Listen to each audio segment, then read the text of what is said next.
Buenos días a todas y a todos. Mi nombre es Raico González Montesino, soy profesor de la Universidad Rey Juan Carlos de Madrid y en esta ocasión vengo a exponer un trabajo titulado La construcción identitaria de una nueva profesión, la mediación comunicativa.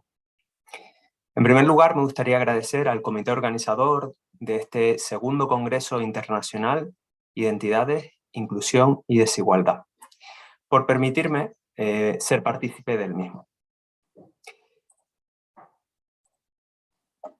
Como podrán ver a continuación, este es el índice de los puntos que voy a tratar a lo largo de mi exposición y también, como se habrán percatado, en esta ocasión presento esta comunicación tanto en lengua oral como en lengua de signos española con el objetivo de que sea accesible para cualquier persona sorda, usuaria de esta lengua, que esté interesada en estos contenidos. Muy bien. En el año 2014 se publicó el Real Decreto 831, por el que se establecía un nuevo título formativo de formación profesional titulado Técnico Superior en Mediación Comunicativa. Este título formativo o este grado o ciclo formativo constituye un total de 2.000 horas de formación y comenzó a impartirse en diferentes partes del territorio español en el curso 2017-2018. En ese mismo año coincide la desaparición del ciclo de intérpretes de lengua de signos española, que era un ciclo que también se realizaba en formación profesional y que en ese momento se establece que la formación de los intérpretes de lengua de signos debe ser una formación universitaria por su carácter complejo, ¿no? por la labor que realizan. La implantación de este nuevo título formativo supuso ya desde el inicio una serie de dudas y de problemas con respecto al mismo. Y esto es así porque en su propio artículo 1.2 del citado Real Decreto señala que lo que se dispone en ese Real Decreto sustituye la regulación del título de técnico superior en interpretación de lengua de signos. Ese término de sustituye generó y sigue generando un gran conflicto con respecto a cuáles son los roles o cuál es el rol de esa nueva profesión del mediador comunicativo, cuáles son los límites de actuación, si existen diferencias o no con respecto a la interpretación, si es una nueva profesión o no. La identidad profesional es una dimensión más de la dimensión personal de cualquier individuo. Es una construcción compuesta y es el resultado de un proceso biográfico de una persona en particular, un proceso continuo y de unos procesos relacionales con otras personas. Es por tanto un modo de definirse y de ser definido, como poseyendo unas determinadas características de un colectivo, ¿no? que te identifica con un colectivo, en este caso profesional, y en parte con unas características que son diferentes a otro grupo profesional. Siguiendo a la autora Hirsch-Adler, la identidad profesional está vinculada directamente con la adquisición y el desarrollo de un corpus de conocimientos y de habilidades. Ese corpus de conocimientos y de habilidades, esa adquisición, se vincula a un grupo profesional y solo a ese grupo profesional, ¿no? Además, también es clara la relación entre la identidad personal y la vida profesional. Una persona se suele identificar como un profesional de un ámbito determinado y eso es parte de su identidad personal. Pero además también la identidad profesional está vinculada con el capital social, es decir, con un conjunto de valores, virtudes, de normas que son compartidas por un colectivo de personas. La identidad profesional se forma siempre en comunidades, en colectivos. Por tanto, el colectivo y la identificación con él es esencial. Pero un aspecto esencial cuando hablamos de identidad profesional es el de jurisdicciones profesionales. Es decir, existe un una jurisdicción o un contexto, un ámbito del cual un grupo profesional ejerce o pretende ejercer exclusividad en su control. Y por tanto, cuando tenemos esa exclusividad o control sobre una jurisdicción, sobre un ámbito de trabajo, eso genera en el grupo un poder y una autoridad, ¿vale? Todos estos conceptos son esenciales para poder entender el tema que aquí tratamos. Un ejemplo de profesionalización, de proceso de profesionalización, es el de los intérpretes de lengua de signos español. La interpretación se genera por una demanda social, por una demanda de un colectivo, personas sordas, que pretenden incluirse o pretenden estar o ser parte de una sociedad, y era una actividad que antiguamente la realizaban familiares o conocidos de personas sordas. En el año 87 se crea por primera vez un servicio, denominado aquí en España en esa primera vez, Servicio Oficial de Intérpretes Mímicos, que fue la primera vez que había una partida presupuestaria para ese colectivo de personas que había estado realizando esa labor de interpretación, ¿no? Es más, en el año 95 se genera por primera vez o se publica el Real Decreto 2060/1995. Es decir, en ese momento el Ministerio de Educación oferta un título formativo de formación profesional para formar a intérpretes de lengua de signos. Es decir, había una profesión, una actividad que se estaba realizando, pero faltaba esa capacitación profesional. Además, como hablábamos antes, el colectivo es esencial en una identificación o una identidad profesional. Ese colectivo en España se generó en el año 90, con un movimiento asociativo muy fuerte en esa época, y se generaron diferentes asociaciones de intérpretes de lengua de signos en todo el país. Es más, generaron o crearon un código ético de la profesión en el año 94, que fue revisado en el año 2002. En el año 2016, como ya comenté, esta formación termina desapareciendo y la formación se convierte en una formación universitaria, en un grado universitario.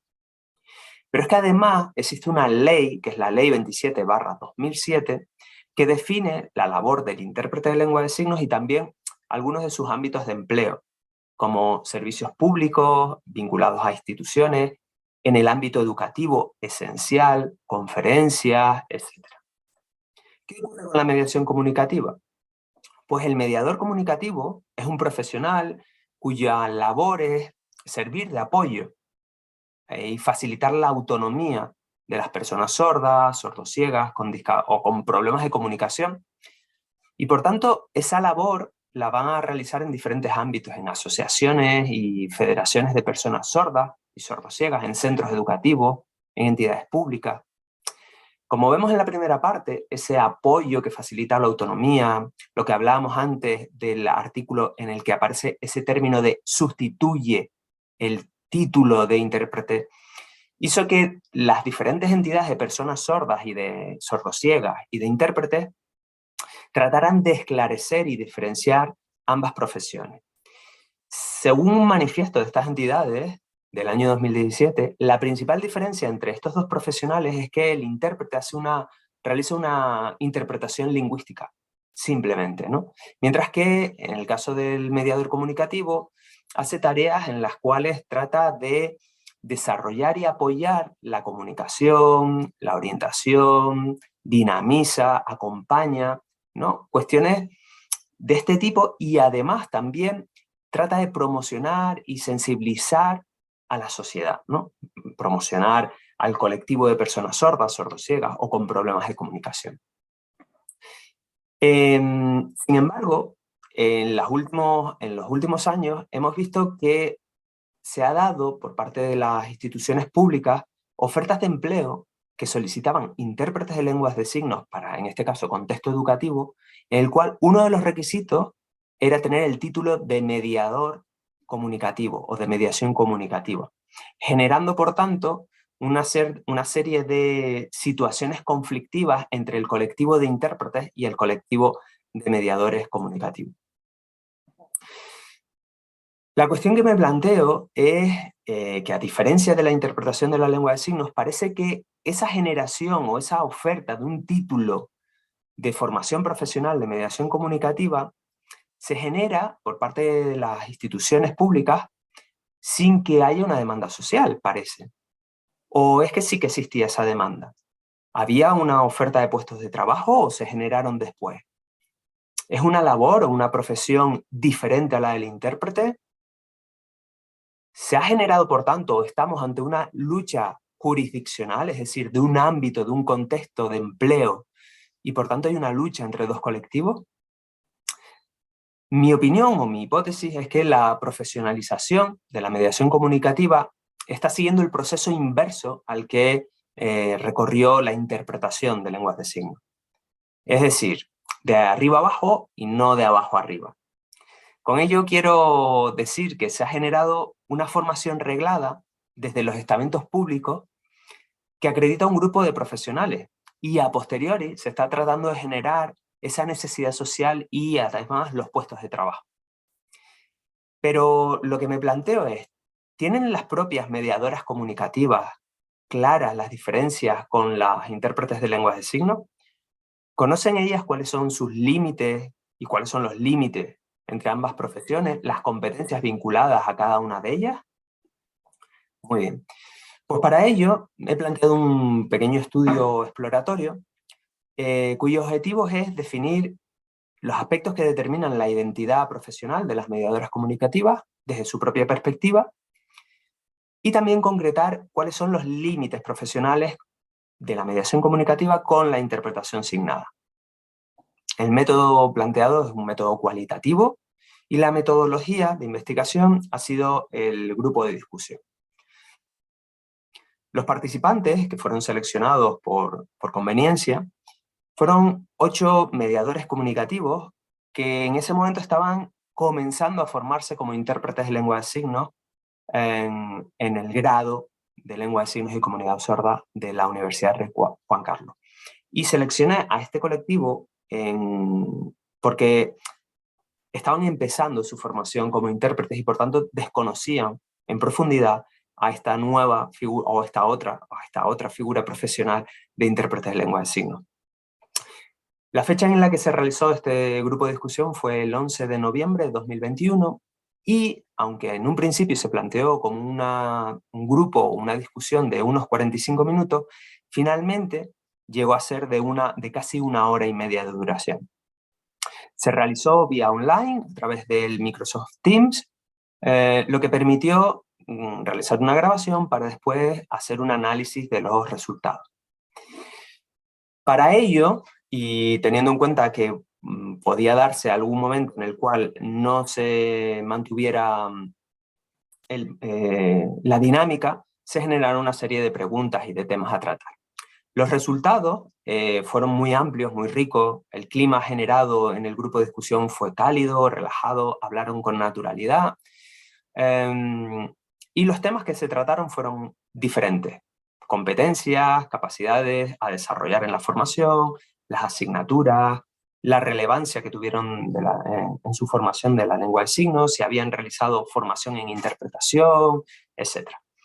Y se generó, como ya hemos dicho, una atmósfera de comprensión mutua entre esos mediadores, de apoyo, solidaridad, como podemos ver en la imagen de la pantalla.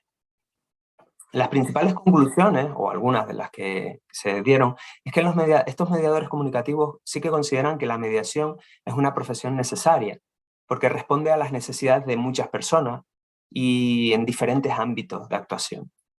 Según ellos, tienen muy claros cuáles son los límites entre la mediación comunicativa y la interpretación de lengua de signos. Mientras que la mediación es una intervención individual y con un entorno social, la interpretación consideran que es una labor de transferencia lingüística, simplemente. El mediador comunicativo consideran que puede realizar labores puntuales de interpretación, pero que nunca van a ser como un intérprete de lengua de signos porque no tienen las competencias de este. Los principales ámbitos de actuación que consideran para el mediador comunicativo es el educativo, en concreto en educación infantil y primaria, y en los entornos familiares. En cuanto a ciertos ámbitos donde consideran que su labor como mediadores comunicativos está muy limitada por la falta de competencia lingüística, son ámbitos como el jurídico, el médico, el policial. Consideran que ahí la labor es eminentemente de un intérprete de lengua de signos, o que su labor está muy limitada.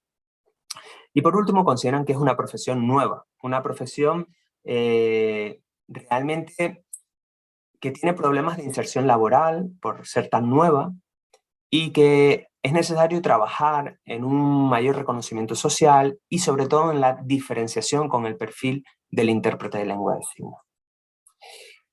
Estas son algunas de las referencias utilizadas para este trabajo.